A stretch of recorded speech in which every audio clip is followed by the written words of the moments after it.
This year marks the 10th anniversary of The Witcher 3, a huge milestone that not only celebrates a decade of one of the greatest games of all time, but also invites us to revisit or discover for the very first time a world that's grown richer with time. The Witcher 3 stands as a testament to storytelling, gameplay, and a community that has only deepened over the years.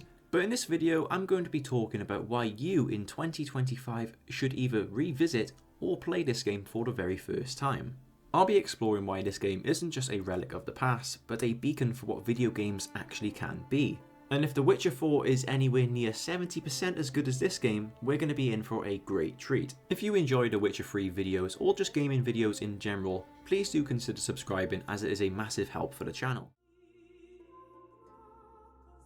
In an era where gaming is often criticised for producing what I like to call modern slop, The Witcher 3 Wild Hunt stands out as a beacon of quality, despite its 10-year age. Nowadays, lots of games just feel rushed out with shallow narratives, repetitive gameplay, and really boring characters. While many modern games spread themselves thin, focusing on a vast open world with very little to do in them, The Witcher 3 offers a densely packed world where every corner, village or cave has a story or secret. It's not just about the size of the map, but the quality of the experience in it. Each location needs to feel crafted, not generated, filled with quests that are engaging and not just time fillers. And that is where The Witcher 3 succeeded where newer games couldn't. As well as that, the narrative richness in today's games often feels a lot on the spectacle or service-based models, sacrificing story depth for a more broad appeal, a more of a streamlined appeal. So many games just like to think of the consumer as an absolute idiot who wants everything spoon-fed to them. They don't want the intricate lore or details of the world they're actually playing in, where that couldn't be any further from the truth. The Witcher 3 is a narrative juggernaut. Its story is complex, with characters that have actual real arcs, choices that genuinely alter the game world, and side quests that are as compelling as the main storyline. This game reminds us that video games can be a profound form of storytelling, not just an interactive entertainment. But what is it that The Witcher 3 does so well that manages to grasp players into their fantastic narrative and keeps them playing for years to come?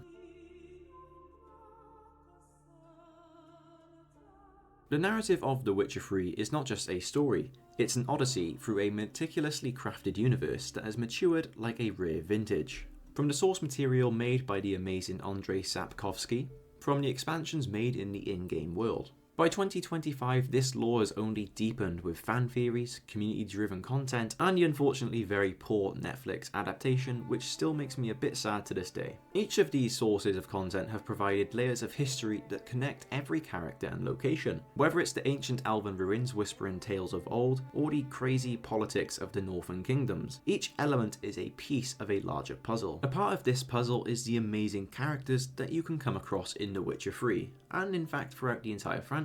These incredibly crafted characters in The Witcher 3 are not just NPCs, they are souls with stories, growth and complexity. Ciri isn't just a girl with magical powers, she's a symbol of hope, destiny and the human spirit's resilience. Yennefer, with her sharp wit and deeper vulnerabilities, challenges the archetype of the sorceress. Even the antagonists like the Wild Hunt are given backstories that make their motives understandable, if not quite sympathetic. These arcs are lessons in character development, offering insight into human nature that remain relevant, compelling, and emotional even in 2025. And to be honest, these characters are far better written than most of the modern games coming out these days. I can name a game for sure. And with these characters and places that we can visit within The Witcher 3 comes a lot of moral choices. This moral landscape of The Witcher 3 is a battlefield where every decision can really shape the world around Geralt. Choices in this game don't just affect who lives or who dies, they sculpt the narrative, the world politics, and personal relationships. This game teaches lessons in ethics, the grey areas of morality,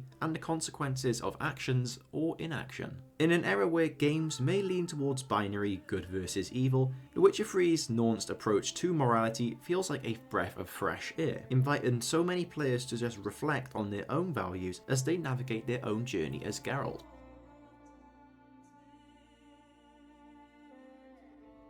Beyond its story, The Witcher 3 delivers gameplay that has evolved with time, thanks to both official updates and community contributions. With the next-gen update recently coming out for The Witcher 3, it's offered not only new quests, but enhanced gameplay mechanics. This recent update has allowed all of the outdated features that you would find in a typical 10-year-old game to just be touched up, leaving you with a more enhanced experience. From the faster loading times and enhanced character models, To actually go back and touch up a game 10 years old, it must mean that it's pretty good. The next gen update added performance and visual modes, quick sign casting, improved camera mechanics, enhanced enemy AI, reduced loading times, quality of life improvements, cross progression, obviously new content, mod support on consoles, and also enhanced accessibility options. This next gen update for The Witcher 3 has not only breathed new life into its visuals, but has significantly enhanced the gameplay experience overall, giving you even more reason to play this game in the year of 2025, despite its age. But if you think you can get great gameplay mechanics and stunning visuals elsewhere, why should you play this game? And my simple one-worded answer to that would be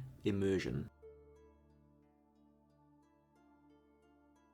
Immersion in gaming is an art form. You have to captivate a player and keep them playing to the very end of your game. And that's what The Witcher 3 just does so well. What helps The Witcher do this is its environmental storytelling. Each region, from the haunted woods of Velin to the sunny vineyard of Toussaint, tells its own unique story through its environments. Ruins whisper of past civilizations, battlefields are silent memorials to conflict, and the busy streets of cities are canvases of daily life. This method of storytelling through the world itself adds so much depth and you don't even notice it. It offers narratives without dialogue which are so impactful and just as impactful as any quest. But something that I just feel like I have to talk about, and something that is a bit more spoken about in the Witcher community, is the music that they have created for this game. Wow. I can comfortably say that The Witcher 3 has the best soundtrack of any game that I have ever played, and I don't think it's actually quite close. From when you first land in White Orchard with Vesemir to when you finally wake up in Skellige, the music on this game is just so impactful and adds another layer of depth to the world and immersion that you are a part of. From the haunting melodies that underscore pivotal moments to the ambient sounds that vary with the time of day or weather, the game's sound design is immersive in a way that few games can achieve. This music evokes emotions that echo narratives high and low, while the environmental sounds create a world that feels very lived in. Speaking of a lived-in world, the day and night cycle, weather changes, and NPC routines contribute to an illusion of a world that operates independent of the player's actions. Characters have lives, shops, and the world reacts to your choices, creating a very dynamic environment for you. This live-in world aspect is what makes The Witcher 3 feel timeless, offering moments of peace or tension that are just as much about experiencing the world as they are about advancing the story. But if you have played The Witcher 3 already and have completed the story,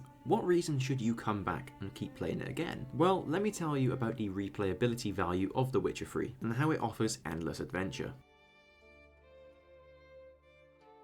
The Witcher 3 is not just a game that you play once, but one that you return to, like revisiting an old friend with new stories to share. The branching paths lead to multiple endings, each with its own emotional weight. There's so many different outcomes you can have for so many different stories, and outcomes you pick on those quests can affect stories later down the line. You could play this game 1000 times and have a unique playthrough every single time. And even after hours and hours put into the game, I can guarantee that you'll still find a secret quest or just something you've not noticed in your last playthrough. Maybe a hidden side quest that you just never seen before, or just an Easter egg referring to another game or nod into The Witcher's rich lore. And just like many other games, in The Witcher 3 you'll be able to do a unique playthrough with a different build or skill tree experimentations. If you played with mostly light armor in your first main playthrough and wanted to try something new like some heavy armor in your next, you could easily do that. If you wanted to do some alchemy builds, you can also do that as well. There's a lot of variety when it comes to making a unique character. I could go on and on regarding how you could change up your next playthrough, but I think you have an understanding of what I'm trying to say. Having a game so captivating that makes you actually want to play through it multiple times is an achievement on its own,